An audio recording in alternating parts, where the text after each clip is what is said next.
Thank you very much. Thank you very much. Great honor.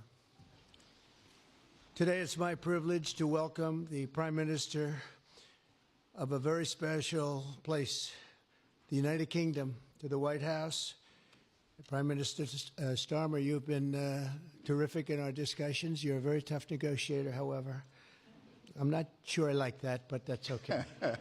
Very, very special person. The Prime Minister and I have gotten off to an outstanding start. The U.S. and U.K. have a special relationship, very special, really like no other, passed down through the centuries.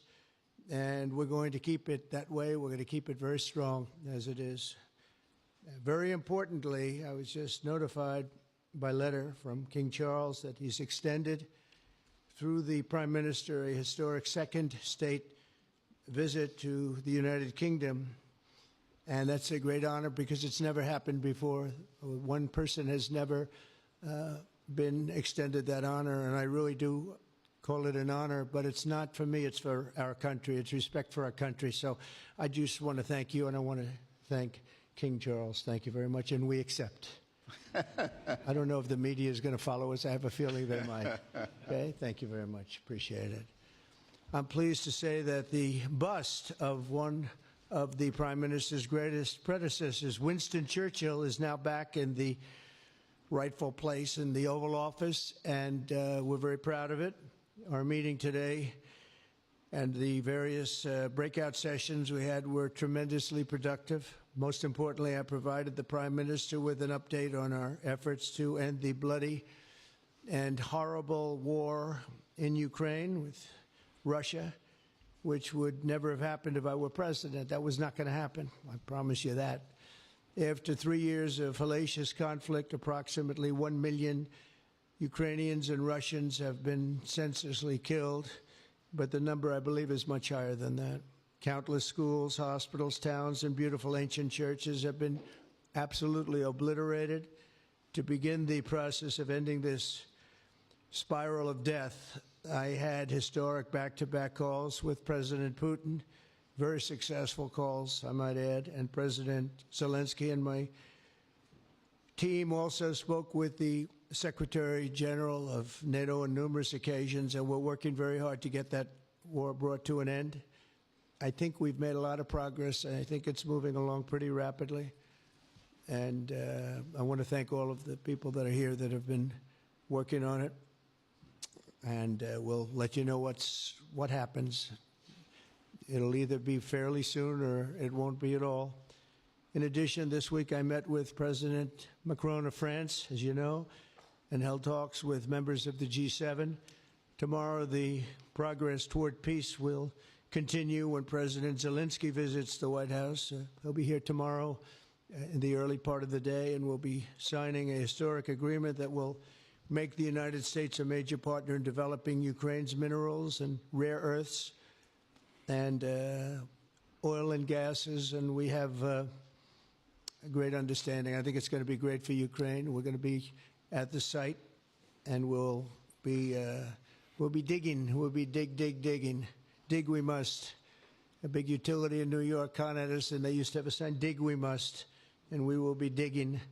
But much of the European aid to Ukraine has been sent in the form of loans for which they expect to be paid back, and we didn't have that honor under the Biden administration. He sent money, or just sent it, money after money after money, and never had any knowledge of ever seeing it back. Maybe $300 to $350 billion, but under the breakthrough agreement, very unusual, which everyone said was difficult to get, but it's really very good for Ukraine and very good for us. The American taxpayers will now effectively be reimbursed for the money and hundreds of billions of dollars poured into helping Ukraine defend itself, which by and of itself is a very worthy thing to do. We've paid far more than any other country, and with most of our support, it's been paid in military, the finest weapons anywhere in the world.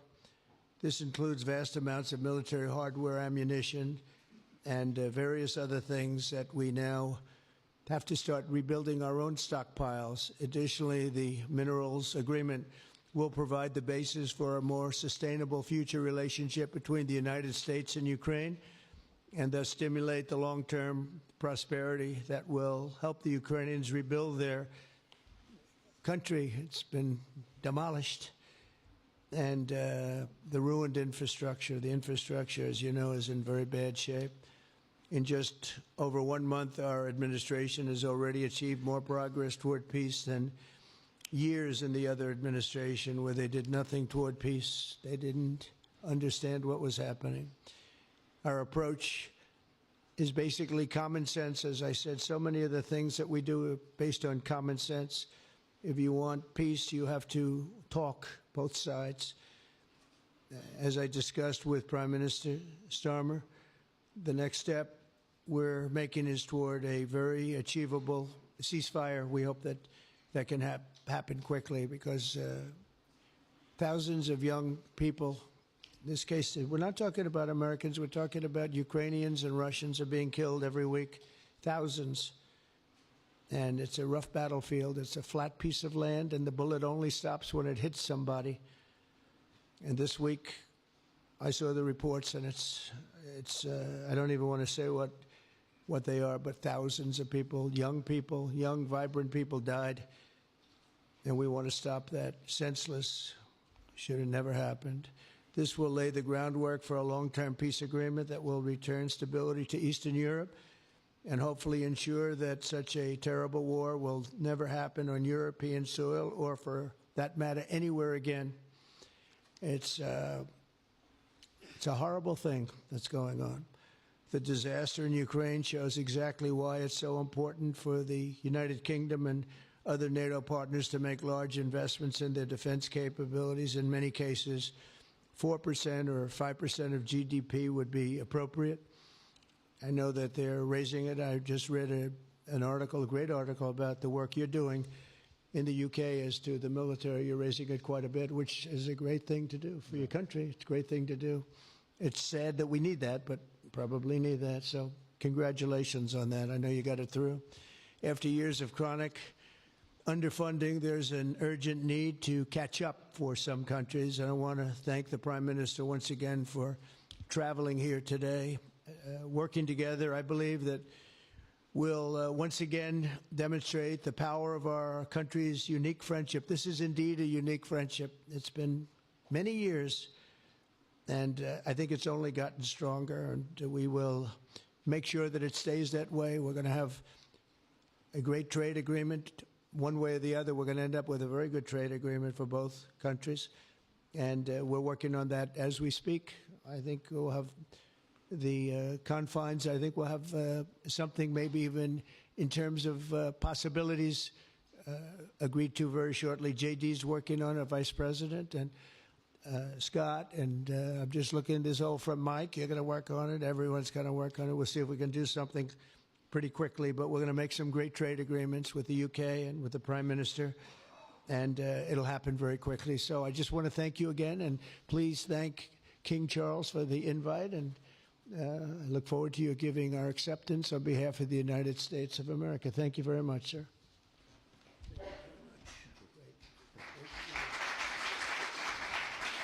Thank you. Well, thank you very much, Mr. President. Thank you for your hospitality. Thank you for your leadership. This has been a very good and very productive visit. And with your family roots in Scotland and your close bond with His Majesty the King, it's good to know that the United Kingdom has a true friend in the Oval Office. And it was so good to see the bust of Winston Churchill back in its rightful place just a moment ago. But look, in a moment of real danger around the world, this relationship matters more than ever. We remain each other's first partner in defence, ready to come to the other's aid, to counter threats wherever and whenever they may arise. No two militaries are more intertwined than ours. No two countries have done more together to keep people safe. And in a few weeks, we mark VE Day, the 80th anniversary of victory in Europe. Britain and America fought side by side to make that happen. One of the greatest moments in our history. We stand side by side still today, and we're focused now on bringing an enduring end to the barbaric war in Ukraine. Mr. President, I welcome your deep and personal commitment to bring peace and to stop the killing. You've created a moment of tremendous opportunity to reach a historic peace deal, a deal that I think would be celebrated in Ukraine and around the world. That is the prize. But we have to get it right. There's a famous slogan in the United Kingdom from after the Second World War. That is that we have to win the peace. And that's what we must do now. Because it can't be peace that rewards the aggressor or that gives encouragement to regimes like Iran. We agree history must be on the side of the peacemaker, not the invader. So the stakes, they couldn't be higher. And we're determined to work together to deliver a good deal. We've discussed a plan today to reach a peace that is tough and fair, that Ukraine will help shape, that's backed by strength, to stop Putin coming back for more. I'm working closely with other European leaders on this, and I'm clear that the UK is ready to put boots on the ground and planes in the air to support a deal, working together with our allies, because that is the only way that peace will last. Mr. President, in this new era, you're also right that Europe must step up. And let me tell you now, I see the growing threats we face, and so the UK is all in.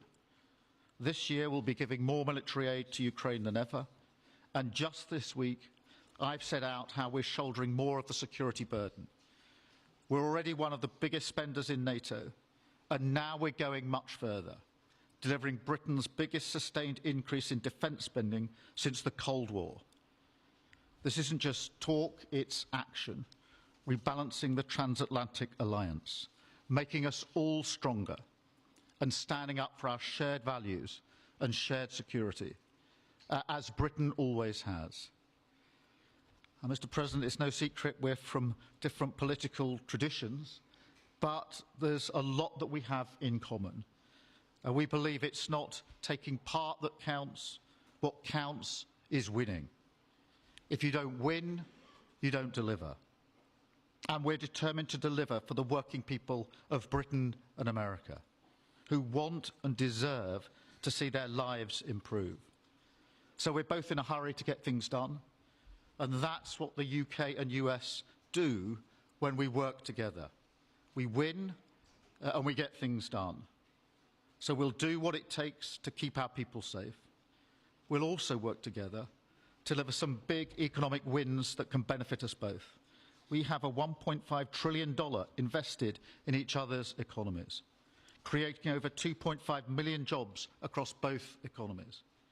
Our trading relationship is not just strong, it's fair, balanced and reciprocal. We're leaders together in so many areas, ranked 1 and 2 in the world as investment destinations, 1 and 2 for universities, 1 and 2 for Nobel Prizes, 1 and 2 in golf as well, by the way, and we're the only 2 Western countries with trillion-dollar tech sectors, leaders in AI. And look, we take a similar approach on this issue. Instead of over-regulating these new technologies, we're seizing the opportunities that they offer. So we've decided today to go further, to begin work on a new economic deal with advanced technology at its core. Look, our 2 nations together shaped the great technological innovations of the last century. We have a chance now to do the same for the 21st century. I mean, artificial intelligence could cure cancer. That could be a moonshot for our age. And that's how we'll keep delivering for our people. There are so many opportunities. Keep our nation strong and fulfill the promise of greatness that has always defined this relationship. Finally, to underline the importance of this bond, it was my privilege and honour to bring a letter with me today from His Majesty the King, not only sending his best wishes, but also inviting the President and the First Lady to make a state visit to the United Kingdom, an unprecedented second state visit. This has never happened before. It's so incredible, it will be historic. And I'm delighted that I can go back to His Majesty the King and tell him that President Trump has accepted the invitation. So thank you. Our teams will now work together to set a date, and we look forward to welcoming you in the United Kingdom. Thank you once again. Thank you very much. What a beautiful accent. I would have been president 20 years ago if I had that accent. Thank you very much. Okay, let's see here. Go ahead, please.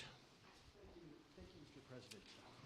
Earlier today, you told me that you believe that foreign countries pay tariffs, but Americans who are concerned about higher prices believe, as most people do, that they're paid by consumers and importers when they import things into this country.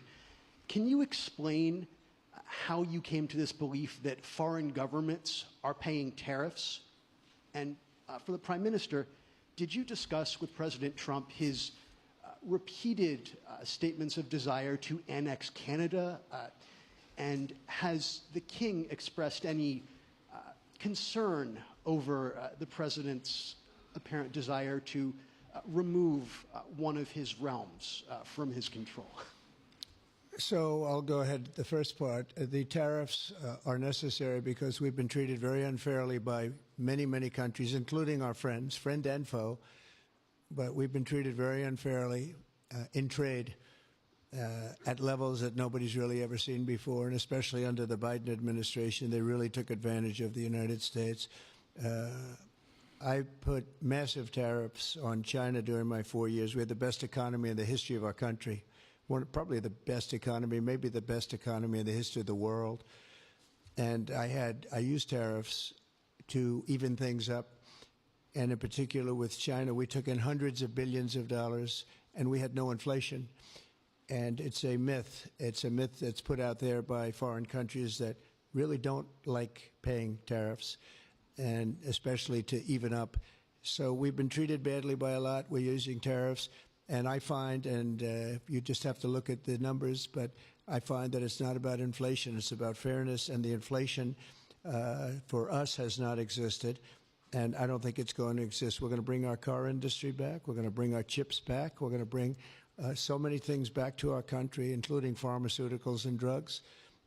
And the thing that's going to get us there is tariffs. And I say often it's my favorite word in the dictionary, but I always preface that by saying now, because I got into a lot of trouble with the fake news where they say that's not good. So I say God, love, family, wife. They're all my favorite words, but tariff is about number 4 or 5 on the list.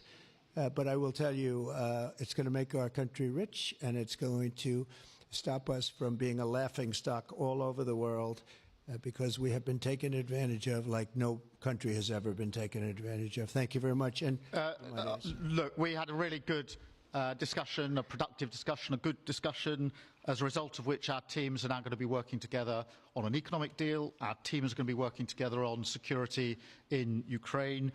You mentioned Canada. I think you're trying to find a divide between us that doesn't exist. We're the closest of nations, and we had very good discussions today, but we didn't That's discuss enough. Canada. Thank you. Please. Go ahead. Go ahead. Yes. Thank you. Hi, Natasha Clark from Hi. LBC. Mr. President, you've said you're working on a new trade deal with Britain, which we of course welcome. President Obama once said Britain was at the back of the queue for that trade deal. Where are we now? When do you think we're going to see that? And Prime Minister, the BBC has today admitted serious flaws over the recent Gaza coverage, suggestions of payments made to people linked to Hamas. Does the BBC still have your trust? Thank you. Well, they didn't do well with President Obama. He'd never got a lot of things done, and he didn't get a trade deal done that was of any importance or magnitude. We've had great discussions on trade, and I think we're going to have a deal done rather quickly as it can be done. We're going to have something, I think, rather quickly. We expect to do that. Okay? Please. On the BBC, look, I've been concerned about the programme in question. The Secretary of State had a meeting with the BBC. I think it was yesterday, could have been the day before. Thank you. Jeff, go ahead. Thank you, sir. Pardon me. Mr. President, do you support Article 5 of the NATO treaty? And are you concerned that it might be triggered if European peacekeeping forces end up in Ukraine? I support it. I don't think we're going to have any reason for it. I think we're going to have a very successful peace, and I think it's going to be a long-lasting peace. And I think it's going to happen hopefully quickly. If it doesn't happen quickly, it may not happen at all.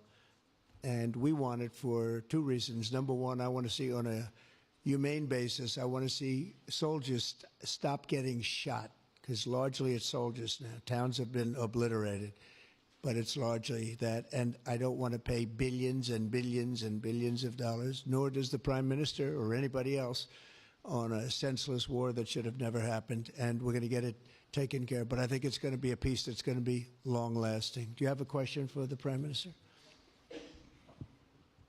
Thank you. Mr. Prime Minister, you were asking the President today about a backstop for Europe if the peacekeeping force ends up in Ukraine.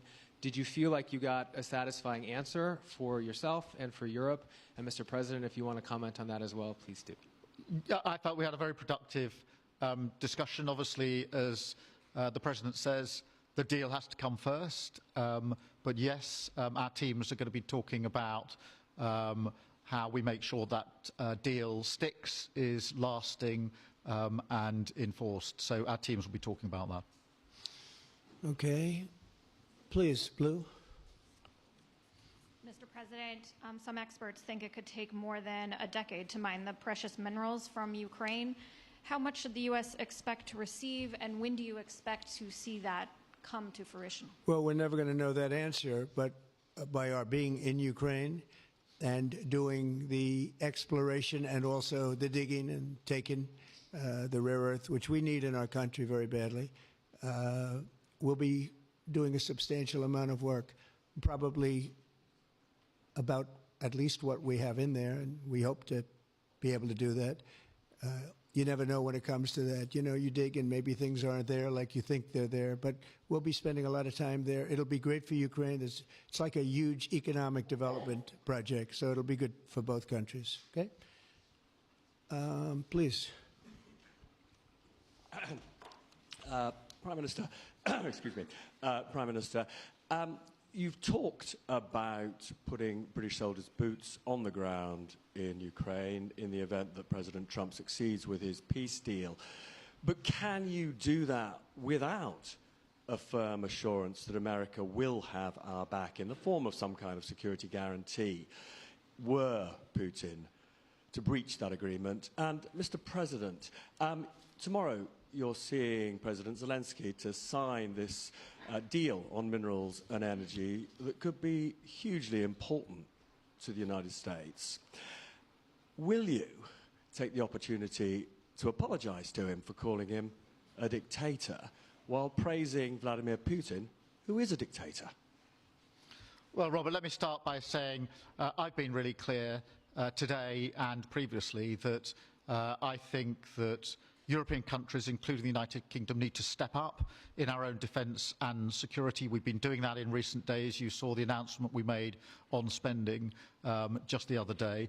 In addition to that, I've made it clear that the United Kingdom will play its full part in ensuring that if there's a deal, and we hope there is a deal in Ukraine, that is a lasting deal that sticks. And we're obviously working with other European countries on that, France and NATO in particular. But I think I'm hosting 18 countries on Sunday to further our discussions. You heard from the President this morning that, you know, as historically has always been the case, we have each other's backs. And today we've been talking about the deal, how that will be a lasting deal, and coming out of this, our teams will now be talking in detail about that.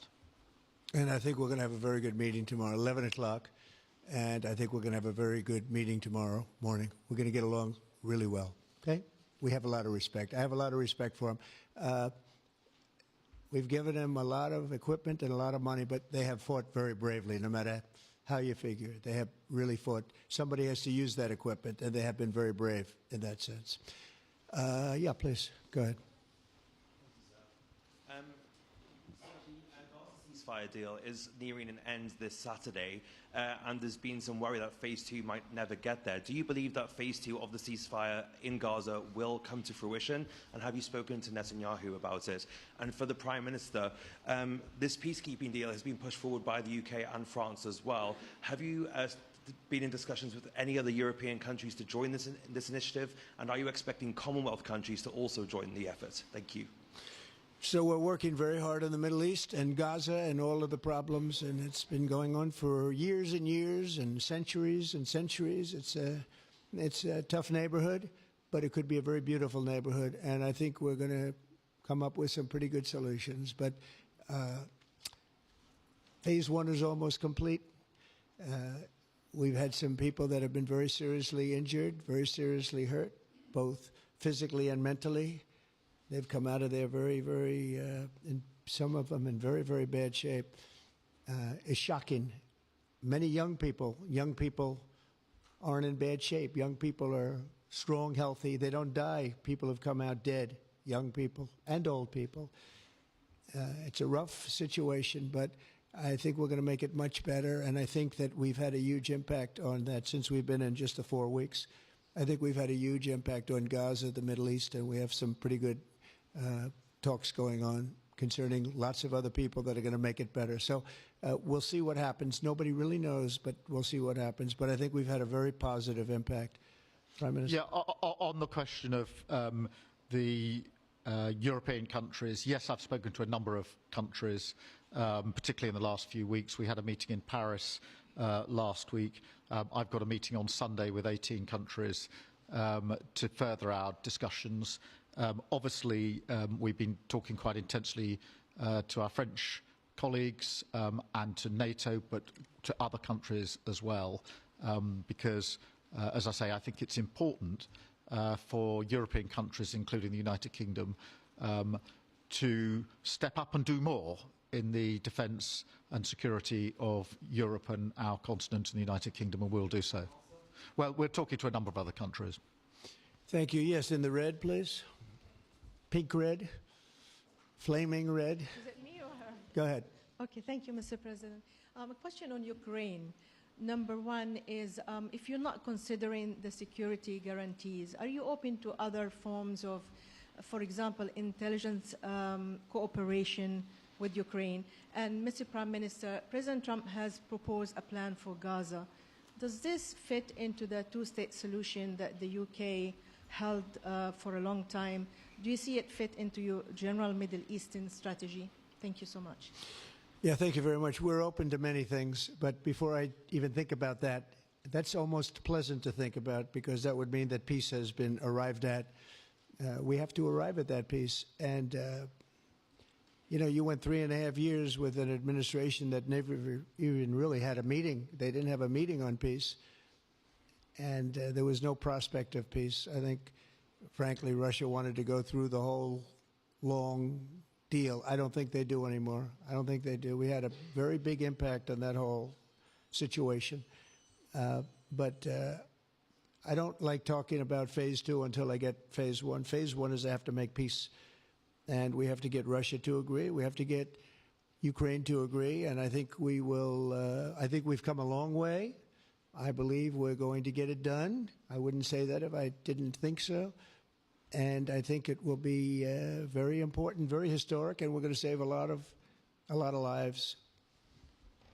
On the question of Gaza, the last few weeks of the ceasefire have been very impactful, and for me there are two images that I remember more than any other.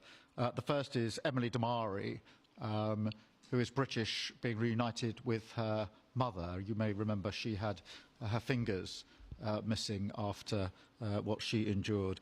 That was an incredible moment. I'd spent a lot of time with her mother while she was held captive, and her mother went through absolute torture.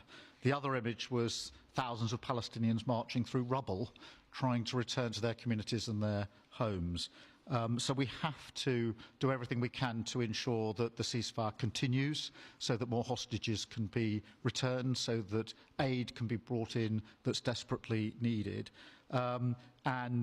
We need to allow Palestinians to return and to rebuild their lives, and we must all support them in doing that. And yes, I believe that the two-state solution is ultimately the only way for a lasting peace in the region. And think of that. She came home with her fingers and part of her hand blown off. That's terrible. How bad does it get? And we had others that came home in much worse shape than that. Yeah. It's a terrible situation. Please, yes. Thank you. Mr. President, did our Prime Minister persuade you not to put tariffs on the UK? And if I may, Prime Minister, do you think that Vladimir Putin is a man who will keep his word? Thanks. He tried. He was working hard, I'll tell you that. He earned whatever the hell they pay him over there. But he tried. I think there's a very good chance that in the case of these two great friendly countries, I think we could very well end up with a real trade deal where the tariffs wouldn't be necessary. We'll see, but he earned whatever they pay him. He earned today. He was working hard at lunch, and I'm very receptive to it. I think in all fairness, in all seriousness, I think we have a very good chance at arriving at a very good deal. JD and Scott and Howard, all the people are working on it, and I think we have a good chance at arriving at a deal that could be terrific, really terrific for both countries. Okay, thank you. On the second part of the question, I think my views on Putin are pretty well rehearsed and pretty well known. My concern is that if there's a deal, and I hope there is a deal, that it must be a lasting deal, that it's not a temporary measure. And that is why I think it's really important that Putin knows that this deal, a historic deal, which I very much hope comes about, is there, and it's a lasting deal. And that we're able to deal with any inclination he has to go again or go further. I think we'll have two deals. I think we'll have a deal on ending the war, and I think we're going to end up with a great trade deal with you. And it's an honor to be with you, and I want to thank everybody very much. Thank you very much. Thank you. Thank you very much. Thank you.